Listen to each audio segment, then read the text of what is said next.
কেদারনাথ মন্দিরের যে ভিডিওটা এখন তোমরা দেখছো এই সময়টা ছিল কিন্তু সকাল 5টার সময়।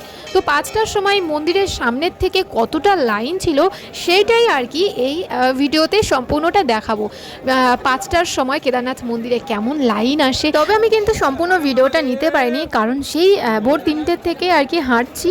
আর যেহেতু আগের দিন 23 কিলোমিটার হেঁটে এসেছি, আর মানে তাতে শরীরটা যে কতটা খারাপ, তার মধ্যেই মাইনাস টেম্পারেচার, ঠান্ডা ছিল। তোমাদের আগের ভিডিওতে বলেছিলাম যে আমরা বিকাল 3টের মধ্যে পৌঁছে গিয়েছিলাম কেদারনাথ মন্দিরের সামনে। আর হাঁটলে তো ঠান্ডা গায়ে থাকে না, তখন প্রচণ্ড ঘাম হয়। তো সেই যে ঘামটা ঠান্ডা হয়ে যাওয়ার পর থেকে কেদারনাথ মন্দিরের আগে কেদারনাথ মন্দিরে প্রবেশ করার 1 কিলোমিটার আগে থেকে আর কি হাঁটার গতিবেগ কমে গিয়েছিল। তাতে আর কি শরীরটা অতটা আর কি গরম ছিল না। আর মন্দিরের সামনে এসেই প্রচণ্ড ঠান্ডা লাগছিল, হঠাৎ করেই মাইনাস টেম্পারেচার পেয়ে গেছিলাম, -2 ছিল।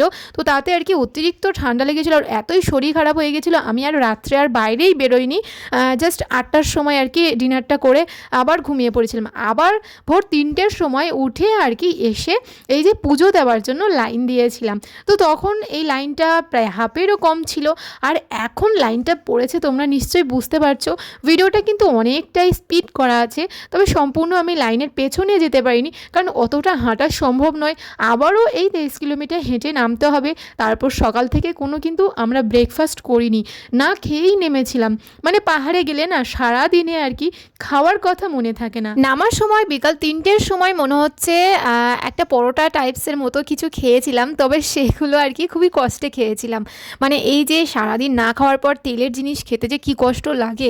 তবে এখন যে ভিডিওগুলো পোস্ট হচ্ছে, কিছু কিছু ভিডিও সম্পূর্ণ ভিডিওটা পোস্ট হচ্ছে না, ব্লগের মতো করে কিছু কিছু অংশ পোস্ট হচ্ছে। এর আগে আমিও ইউটিউবে যখন ভিডিও পোস্ট করতাম সেই সময় আমি ভিডিওগুলো পোস্ট করে দিয়েছি। তো এইগুলোই ছিল, সেই জন্য স্টোরেজ ফ্রি করছি। কেদারনাথের ফুল ব্লগ দেওয়া আছে ইউটিউবে তোমরা যদি